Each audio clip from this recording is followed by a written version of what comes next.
Hey, welcome to Safety Net.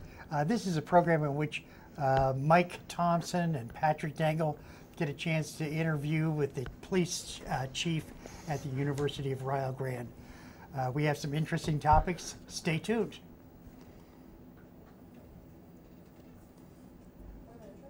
Title slide.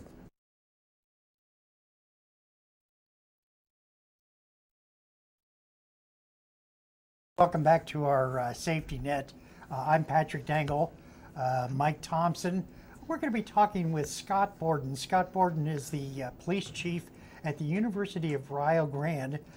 Scott has a lot of history in working in police enforcement, starting his career with Highway Patrol. Yes, sir. And then you were fortunate to acquire the position here at the University of Rio Grande. So did you start at the patrol, or did you have a job that you had before that?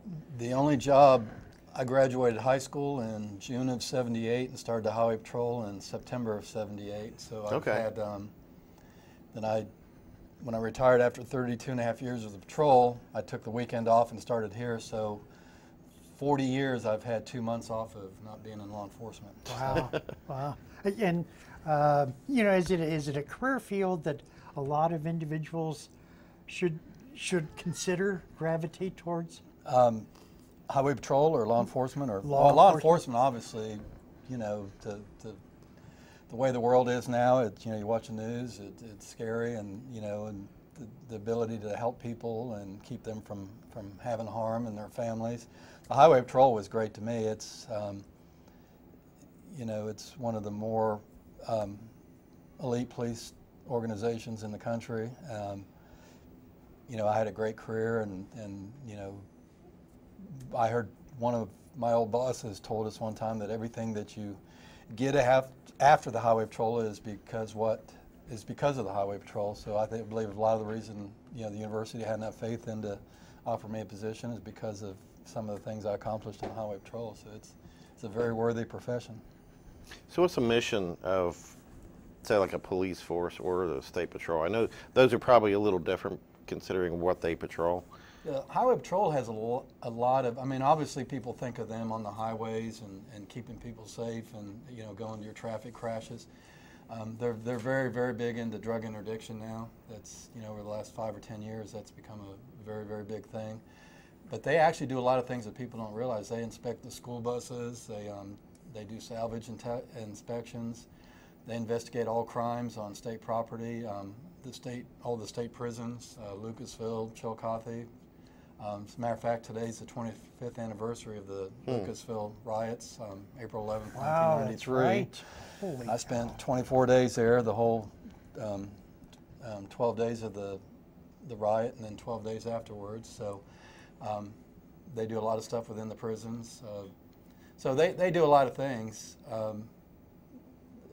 and that's their mission, to keep people safe. My simple mission statement here at this university is just to keep all the students, the faculty, and all visitors as safe as possible, and just to keep it as simple as that.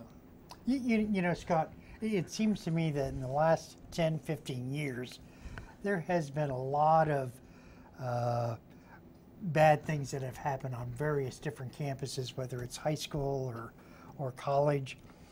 Is it the fact that we get more news media, or has it always been like this, or what's the?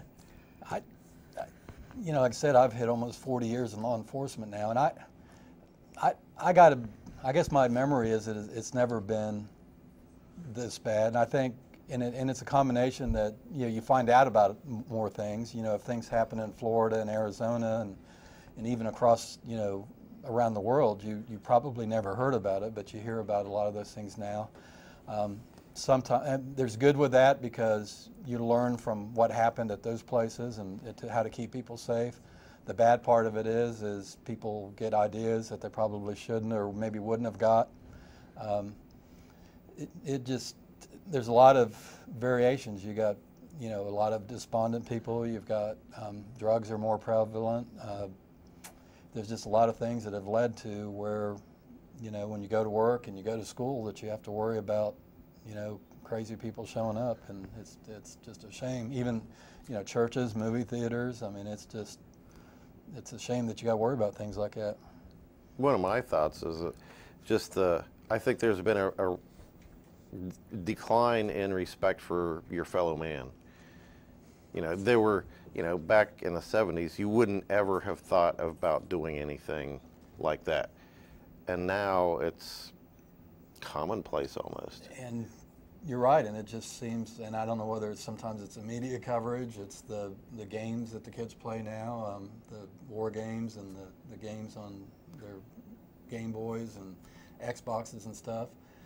You know, The lack of respect, what I'm talking about, is like bullying, you know, taking your feelings out on someone else and not considering their feelings.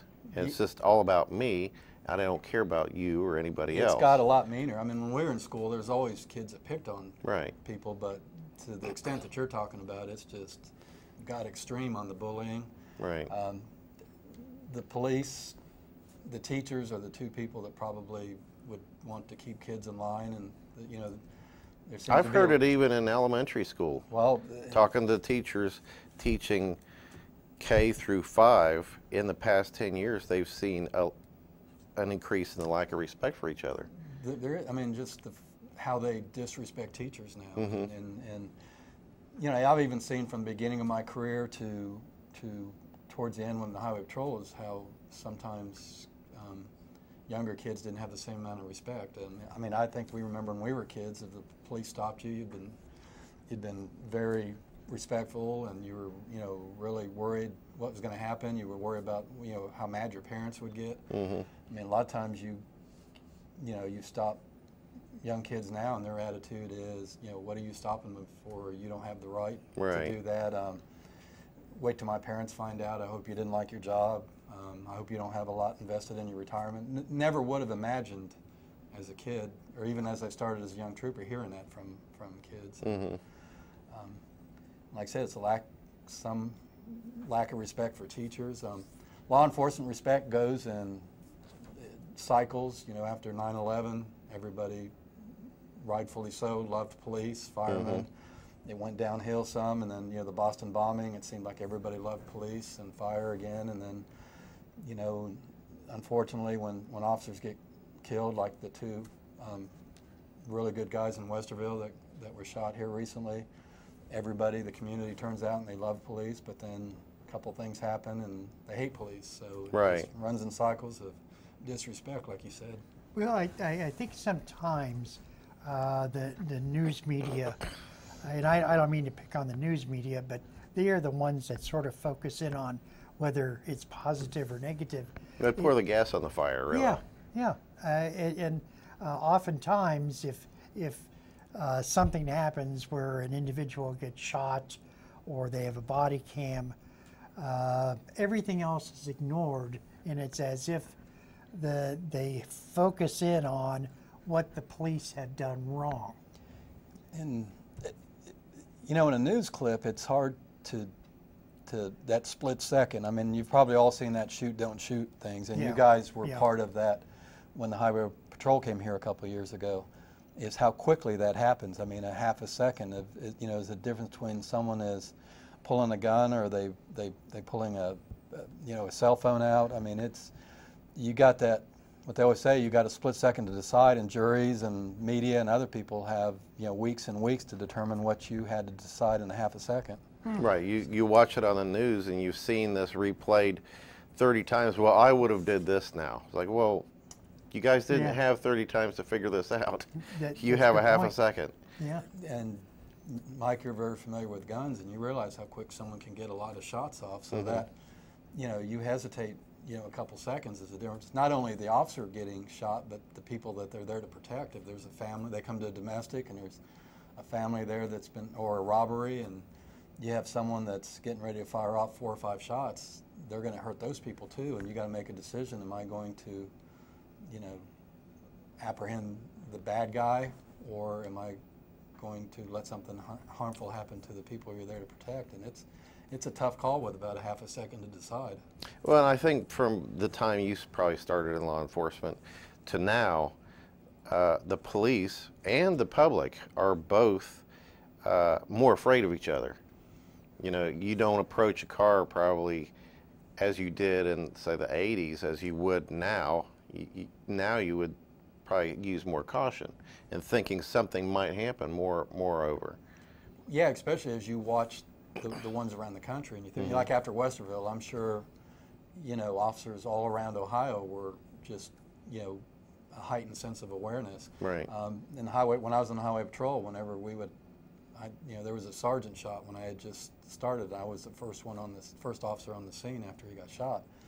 For months and months, everybody had a heightened awareness, and so you get closer to your weapon, you're more likely to pull it out, as is the public, because of this heightened, you know, state of fear between the public and the police. And I don't know how you fix that. I mean, the officers Right. are got to be the heightened. I mean, I guess what we got to fix, and hopefully, I mean, there's the executives and law enforcement at all these agencies are outstanding, and you know, they're trying to fix that in the communities, and you know, some of the things we do here, community policing, and you know, you guys are aware that our guys are out all the time. They talk to the students. And, you know, I go to a lot of the classes and speak, so that they don't have that fear that, you know, when I see that campus police officer, that he's just going to, you know, do something illogical or irrational. Right. So, Again, it comes back to the whole respect thing. yes. Let me ask you this.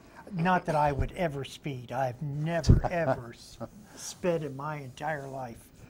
But let's just suppose that I did, and I got pulled over by a highway patrol.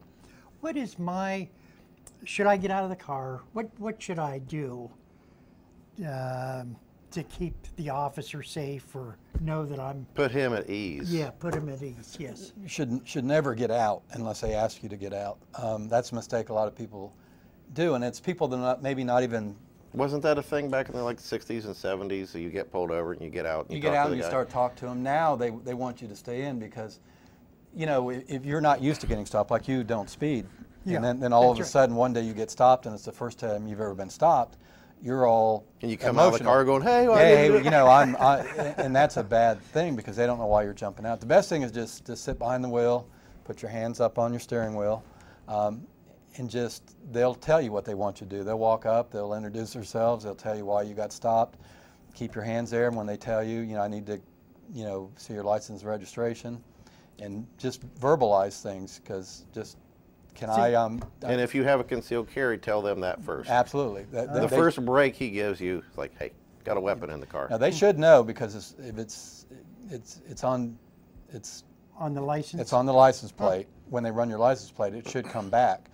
So mistakes that people make is if they don't tell the officer, and the officer already knows that when he walks up, he knows that you probably have one. You want to make sure, because you are required to identify. But when you have your hands on the steering wheel, they will tell you what to do. I need to see your registration. Just say, "Sir, is it okay?" or "Ma'am, is it okay if I reach over with my right hand and open up the glove box?" I would have immediately gone to the... And that's what people do, is they want to get that out because they think they're helping. If I have my registration, I have my license, because they reach over there, then they reach back behind for their wallet, and then they're holding. And They're digging around, which could be going for a weapon or hiding drugs or and whatever. that's what the officer sees as they're walking up, is reaching all over the place. And when they get up there, that heightened awareness that you're talking about goes up just a little bit more. So just go Interesting. slow, verbalize what you're going to do. They're going to ask you and tell you. They're not going to keep it a secret what they want, and that's probably the best thing you can do. Well, that's rather interesting. If I ever... If you ever ever speeded. I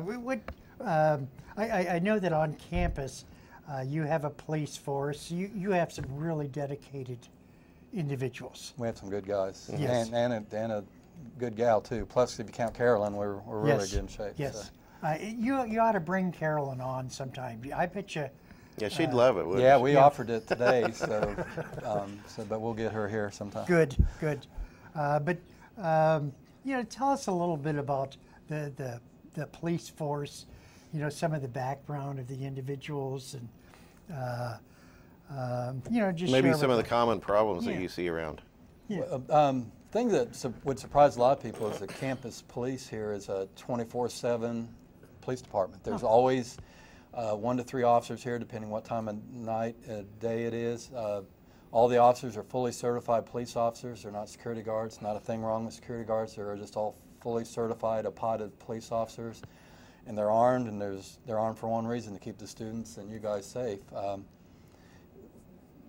Like I said, we always have somebody 24/7.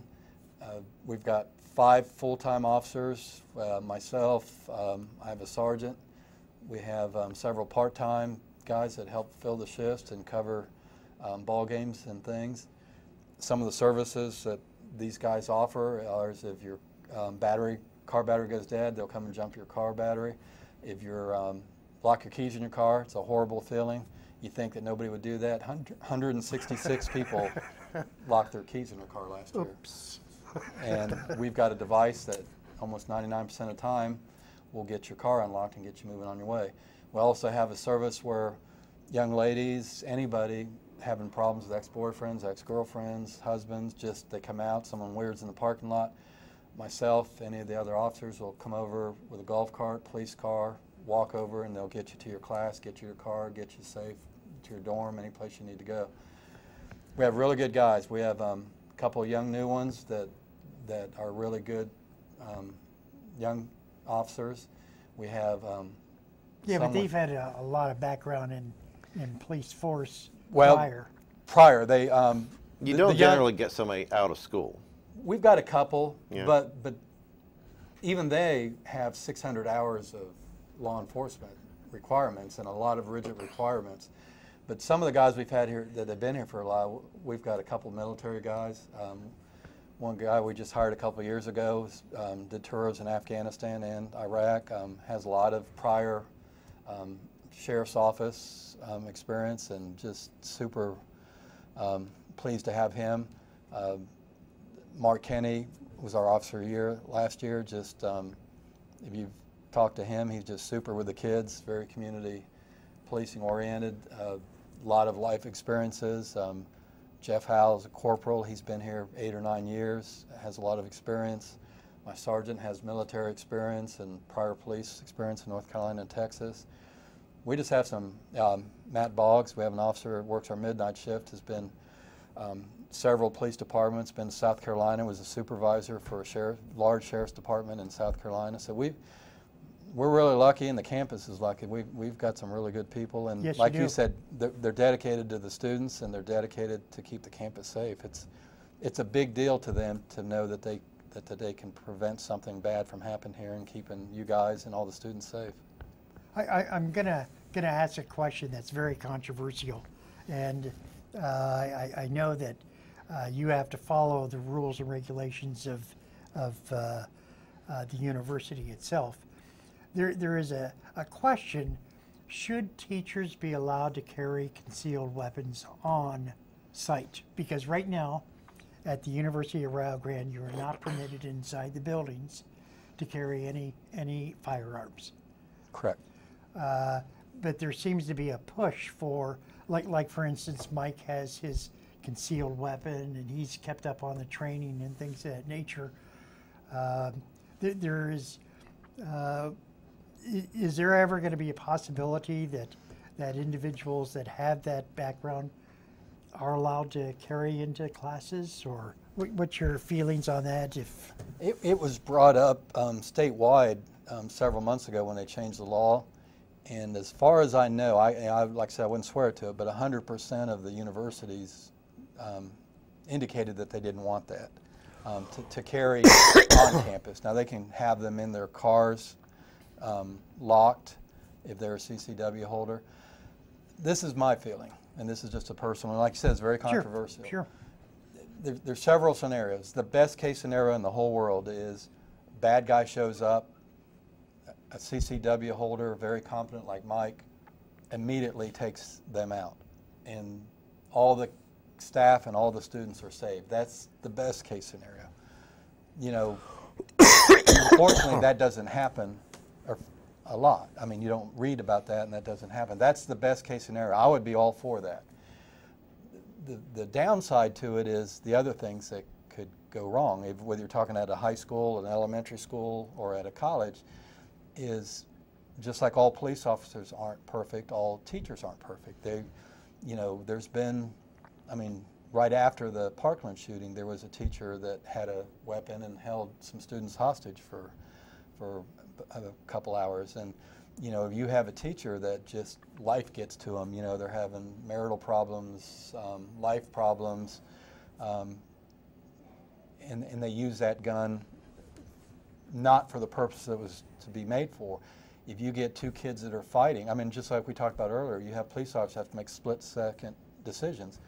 A teacher, not all schools are as quiet as this one.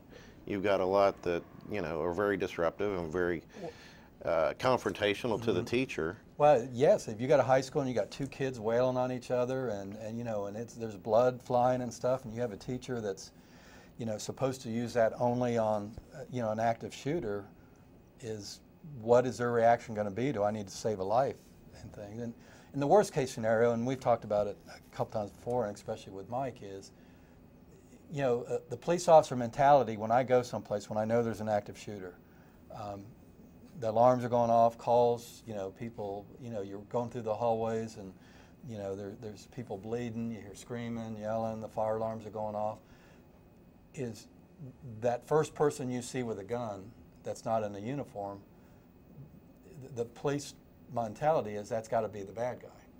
And I mean, do you usually shoot first, ask no, questions later? No, you It's like identify yourself. No, who are you? No, we obviously or drop it. We would do that, but like you talked about earlier about is that heightened sense of alertness it's one thing if you stop a car and something could go wrong, but when you go to a building, whether it's something a high school, is going on, and it's already gone wrong, you can hear the gunshots going off as you enter the building. You can see people that have been hurt, kids running out of the building, and someone runs around the corner holding a gun, and their thought process is, I'm here to help. The police officer, you don't know what they've been taking. I mean, we hope that the police officer will say, and I'm sure they will, because the biggest fear a police officer has is hurting an innocent person.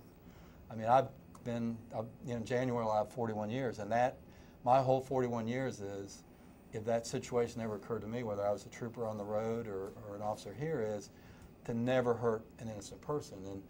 And if anything, I think you would have some hesitation from the officer, because I think in that situation, they would probably hesitate just a little bit because their fear would be hurting an innocent officer or an innocent person. So, like I said, there's some good aspects to it, because it's going to take the police 2 to 3 minutes to get the average school shooting. It's 2 to 3 minutes now.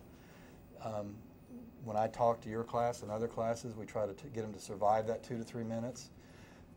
So if somebody in 1 to 5 seconds can get a weapon out and stop that bad guy before I got there and my officers, I would be all for that.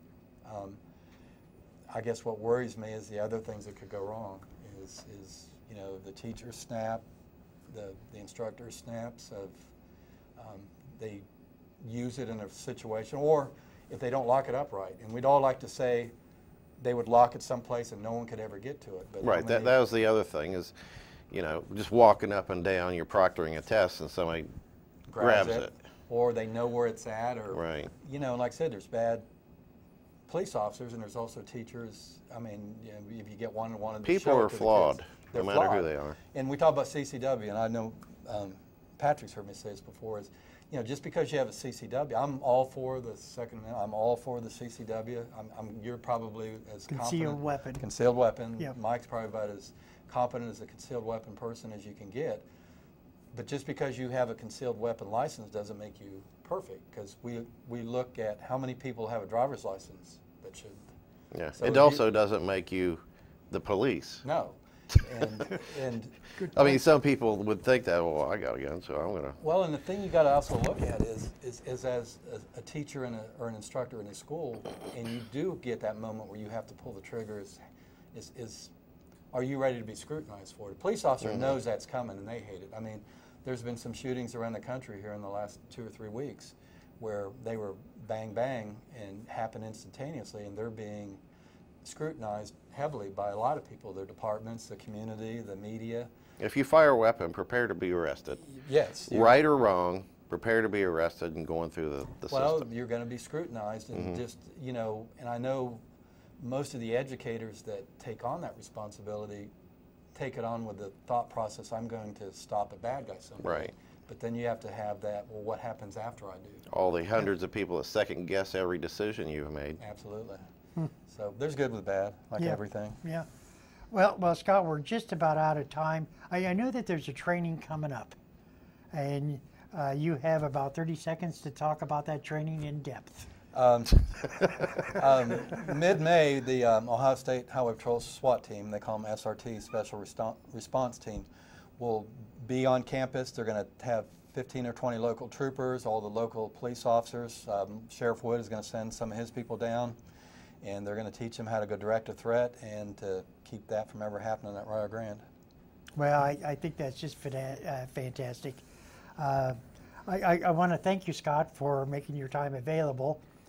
Safety Net comes on every second Wednesday of each month. Yes, sir. And hopefully you'll be bringing in a guest that deals with the Highway Patrol and subsequent shows. So on my behalf, on Mike's behalf, Scott, thank you very much for coming on Safety Net. Thank you. Thanks for watching.